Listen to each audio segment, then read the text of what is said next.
देखिए होलिका दहन के दिन आपको यह 3 कार्य या फिर आप जो कार्य में आपको बताने जा रहा यह कार्य भूल कर भी ना करें, क्योंकि अगर आप इन कार्यों को करते हैं तो आपके घर में दरिद्रता एवं क्लेश मचा रहेगा। इसलिए आप इन बातों का अवश्य ध्यान रखें और बोलकर भी इनमें से एक भी गलती ना करें, क्योंकि आप अगर यह गलती करते हैं तो आपको इसका बहुत बड़ा कामयाब बहुत पड़ सकता है। इसलिए आप महायोग टीवी चैनल की इस वीडियो को पूरा देखें और आपको हम बता दें कि होलिका दहन के दिन आपको इन गलतियों में से एक भी गलती आपको नहीं करना है। अगर आप करते हो तो आपको बहुत ही बड़ा नुकसान हो सकता है। इसलिए आप इस वीडियो को पूरा देखें। चलिए जान लेते हैं कि ऐसी कौन सी गलतियां हैं जो हमें इस दिन भूलकर भी नहीं करनी चाहिए। घर की सुख समृद्धि के लिए होलिका दहन के दिन भूलकर भी न करें। ये काम होलिका दहन को हिंदुओं के सबसे प्रमुख त्योहारों में से एक माना जाता है। मान्यता है कि घर की सुख शांति बनाए रखने के लिए इस दिन कुछ काम करने से बचना चाहिए। हिंदू धर्म के अनुसार होली के त्योहार का विशेष महत्व है। होली के 8 दिन पहले से ही होलाष्टक का समय आरंभ हो जाता है, जिसमें शुभ कार्य करने की मनाही होती है और पूजा पाठ करने पर जोर दिया जाता है।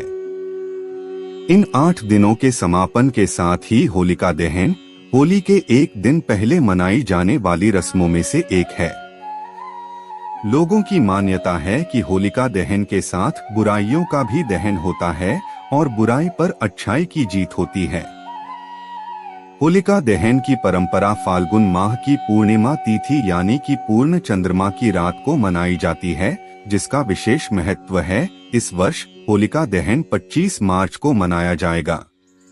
कई ऐसे काम हैं जो होलिका दहन वाले दिन करने से बचना चाहिए, अन्यथा जहां एक और धन धान्य की हानि हो सकती है, वहीं घर में रोग भी आते हैं। मांस मदिरा का सेवन न करें। होलिका दहन पर मुख्य रूप से होलिका माता की पूजा की जाती है और घर में सुख समृद्धि की कामना की जाती है।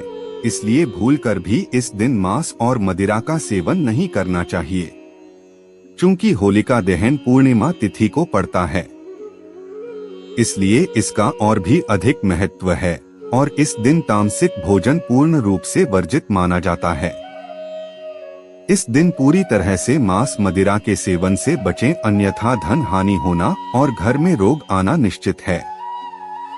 इस दिन आपको विशेष रूप से तामसिक भोजन का सेवन भी नहीं करना चाहिए। जैसे कि आपको हम बता देते हैं कि आपको कौन सी चीज खुलकर भी इस दिन नहीं खानी चाहिए। इसमें पहले नंबर पर आती है प्याज, जो कि आपको भूलकर भी प्याज का सेवन तो उसे दिन गलती से भी नहीं करना चाहिए और ना ही हमें उसे दिन प्याज को छूना चाहिए, क्योंकि ऐसा माना जाता है कि आप तांत्रिक भोजन को छूट भी है तो भी वह आपके लिए लाभदायक नहीं होता, बल्कि वह भी आपको हानि पहुंचा सकता है।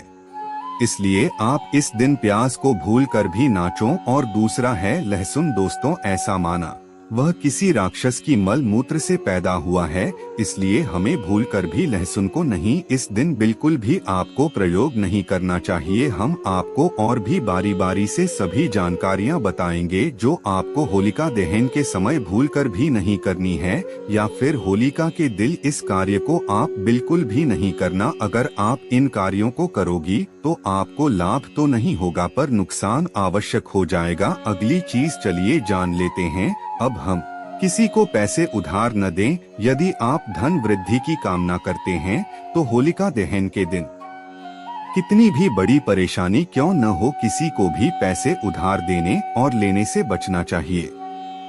ज्योतिष के हिसाब से मान्यता है कि होलिका दहन के दिन पैसे का लेन देन करने से धन हानि होती है और यह भी माना जाता है कि हमारे घर में इसे दुष्ट प्रभाव पड़ता है। इसलिए आपको ना तो होलिका दहन की दिन किसी से पैसे लोग उधार लेना चाहिए और ना ही किसी को आपको गलती से भी पैसे आपके हाथ से किसी को भी नहीं देना चाहिए, क्योंकि ऐसा माना जाता है कि जो व्यक्ति इस दिन पैसों का लेन देन करता है उसके घर में कंगाली ही कंगाली छा जाती है। इसलिए आपको भूलकर भी किसी से ना ही पैसों का लेन देन करना है, ना ही पैसे की आपको उसे दिन कोई बड़ी वस्तु खरीदना। चाहिए। जैसे कि कई लोग सोचते हैं कि त्योहारों पर चीजों का खरीदारी बहुत ही शुभ मानी जाती है, पर होलिका के दिन आपको कोई भी चीज को खरीदना भी नहीं चाहिए, क्योंकि इसमें पैसे का लेन देन होता है। इसलिए आपको फुल कर भी कोई भी चीज नहीं खरीदनी चाहिए, क्योंकि यह आपको लाभदायक तो नहीं होती पर हानिकारक आवश्यक हो जाती है। इसलिए आप पैसों का लिंक स्थित फुल कर भी ना करें। बुजुर्गों का अपमान न करें। घर के बड़े हमें हमेशा अच्छे काम करने की सलाह देते हैं, इसलिए उन्हें हमेशा सामान देना जरूरी है। ऐसा माना जाता है कि जो बुजुर्गों को सम्मान नहीं देत उसको नरक की यातना झेलनी पड़ती है और उसके साथ बहुत ही गलत प्रभाव से शनि देव की को दृष्टि उसके ऊपर पड़ जाती है। इसलिए बुजुर्ग का हमेशा ही सम्मान करना चाहिए और बुजुर्गों की आप इस दिन जितनी ज्यादा आप उनकी सच्चे दिल से हंसी सेवा करोगे तो आपको मनोवांछित फल की भी अवश्य ही प्राप्ति होती है। इसलिए आप बुजुर्गों को कभी भी गलत कहने से तो आपको फुल कर भी गलत बुजुर्गों से नहीं कहना चाहिए। खास तौर पर होलिका दहन के दिन बुजुर्गों का अपमान करने से बचें। इस दिन बुजुर्गों का अपमान करने से भगवान भी अप्रसन्न होकर घर में रोग दोष ले आते हैं। इस दिन बड़ों और बुजुर्गों का आशीर्वाद लेना अत्यंत फलदायी होता है और भगवान इसे बहुत अधिक प्रसन्न होते हैं और हमें मनोबान क्षेत्रफल की का महावरदान भी देते हैं। इसलिए आपको बुजुर्गों का इस दिन पूर्व कर भी अपमान नहीं करना चाहिए। किसी अन्य के घर में भोजन न करें। होलिका दहन के दिन जहां तक संभव हो किसी दूसरे के घर में भोजन करने से बचना चाहिए। इस दिन दूसरों के घर में भोजन करने से घर में रोग दोष आते हैं।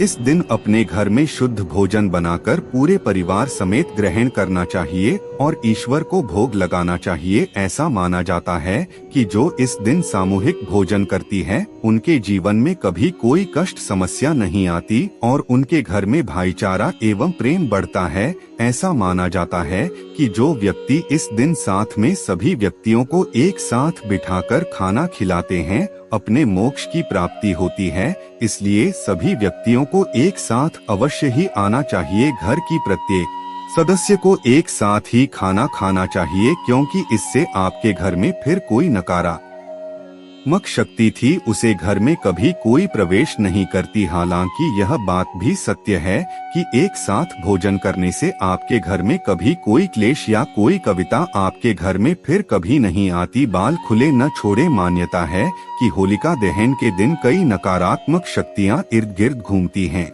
इसलिए महिलाओं को अपने बाल खुले नहीं छोड़ने चाहिए। होलिका दहन के पूजन के समय कभी भी बाल न खुले छोड़ें, अन्यथा नकारात्मक शक्तियों का वास घर में होता है और उसे माता एवं बहन को बहुत ही कष्ट झेलना पड़ सकती है। क्योंकि होलिका के दहन की समय अगर कोई महिला अपने बाल खुले रखती है तो इस दिन उसे कोई लाभ तो नहीं होता, पर उसे पर माँ लक्ष्मी की बहन को लक्ष्मी का उसे घर पर अवश्य ही निवास हो जाता है और उसे घर में जितनी भी धन दौलत आ रही थी, जितने भी उसे स्रोत थे, वहाँ से वह सभी स्रोत बंद हो जाते हैं। इस माता बहनों को विशेषकर अपने बालों को अवश्य ही बांध देना चाहिए, क्योंकि आपको ऐसी कोई कार्य नहीं करना चाहिए जिससे कि आपके घर में दरिद्रता का पास हो जाए। इसलिए आपको फुल कर भी अपनी बालों को इस दिन खुला नहीं छोड़ता है। गर्भवती महिलाएं न करें होलिका की परिक्रमा। होलिका दहन के दिन गर्भवती महिलाओं को होलिका की परिक्रमा नहीं करनी चाहिए। ऐसा करना गर्भ में पल रहे शिशु के स्वास्थ्य के लिए अच्छा नहीं होता है। आमतौर पर गर्भवती स्त्री का अग्नि की परिक्रमा लेना वर्जित माना जाता है और इससे उसकी जो शिशु पाल रहा होता है उसे पर भी नकारात्मक प्रभाव पड़ता है। इसलिए ना तो आपको उसे दिन होलिका की अग्नि के पास जाना चाहिए और ना ही उसकी कोई पूजा करनी चाहिए, क्योंकि इस पर नकारात्मक शक्तियों का आवास और बहुत ज्यादा रहता है। इसलिए आपको उसके आसपास नहीं जाना चाहिए, क्योंकि आपकी जो शिशु पढ़ रहा है उसे पर इसका बहुत ही नकारात्मक प्रभाव पड़ता है। हमारे वेदों और शास्त्रों में इसके बारे में विशेष रूप से बताया गया है कि गर्भधारण महिला को उसके पास फुल कर भी नहीं जाना चाहिए। आप दूर दूर से जरूर इसे देख सकते हैं, पर आपको इसके पास में नहीं जाना चाहिए। यह आपके लिए एवं आपके शिशु के लिए बहुत ही ज्यादा लाभदायक रहता है। नव विवाहित स्त्रियां ससुराल में न देखें होलिका दहन। मान्यतानुसार नव विवाहित स्त्रियों को शादी के बाद पहली होली अपने मायके में भी करनी चाहिए। होलिका दहन के दिन यदि किसी वजह से ससुराल में ही हैं, तो भी नवविवाहिता का होलिका की अग्नि देखना शुभ नहीं होता है। इससे ससुराल और मायके दोनों पक्षों में दरिद्र आता है और ऐसे घरों का नाश हो जाता है।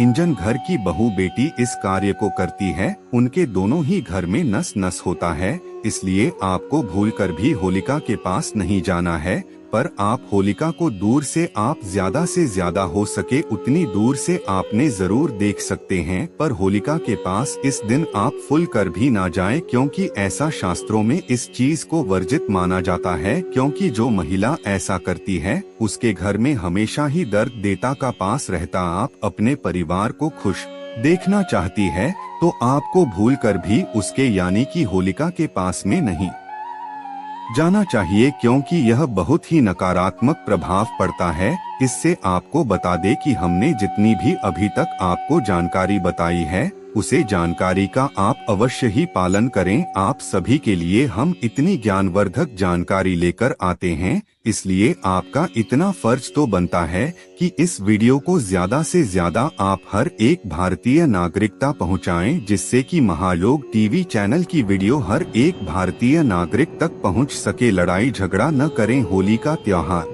सभी लड़ाइयों को छोड़कर एक दूसरे को गले लगाने का त्योहार है और आपस में मिलजुल कर खुशी मनाने के इस अवसर में लड़ाई झगड़े से बचना चाहिए। होलिका दहन के दिन पति पत्नी को भी आपसी कलह से बचना चाहिए। मान्यता है कि यदि इस दिन लड़ाई झगड़ा किया जाता है तो पूरे साल लड़ाई होती है और घर में अशांति बनी रहती है। दोस्तों, अब तक आपने जय मां लक्ष्मी जय होलिका माता ना लिखा हो तो अवश्य ही लिखते। साथ में हम आपको बताना चाहेंगे कि हमने आपको जितने भी अभी तक बातें बताई हैं उन बातों का आप जरूर ही पालन करें, क्योंकि यह सभी आपके हित में है। मेरी माताएं बहनों से विशेष निवेदन है कि आपको मैंने जितने कार्य बताएं उन कार्यों को आप भूल कर भी ना करें, क्योंकि इससे हमें लाभ की प्राप्ति तो नहीं होती पर हमारे परिवार पर कुछ ऐसी संकट जरूर आने की संकेत हो जाती है, जिससे कि हमें लाभ तो नहीं होता पर हानि अवश्य ही होती है। इसलिए हमारी माताएं बहनों को इन बातों का विशेष रूप से ध्यान रखना चाहिए, जिनसे उन्हें अपने परिवार की हित के कार्य में अधिक से अधिक संवेदनशील होना चाहिए। माता बहनों से विशेष निवेदन है कि वह इस दिन गलती से भी इन चीजों में से किसी भी कार्य को ना करें, क्योंकि उनके लिए यह बहुत ही विशेष रूप से मनाए जाने वाला यह त्योहार है। दोस्तों, आपसे अनुरोध और करना चाहिए कि आप अपनी राशि को कमेंट बॉक्स में जरूर डाल दें, क्योंकि हम राशि से जुड़ा आपका भाग्य भी बताते हैं और आपकी भाग्य में चल रही परेशानियों के लिए कुछ ऐसा उपाय भी बताते हैं जिससे आपको लाभ ही लाभ हो सके। इसलिए महायोग टीवी चैनल आपसे विशेष रूप से कहना चाहेगा कि आप अपनी राशि को कमेंट बॉक्स में जरूर डाल दे। धन्यवाद। माता एवं बहनों, साथ में इस वीडियो को ज्यादा से ज्यादा शेयर करें एवं हर भारतीय नागरिकता पहुंचाएं।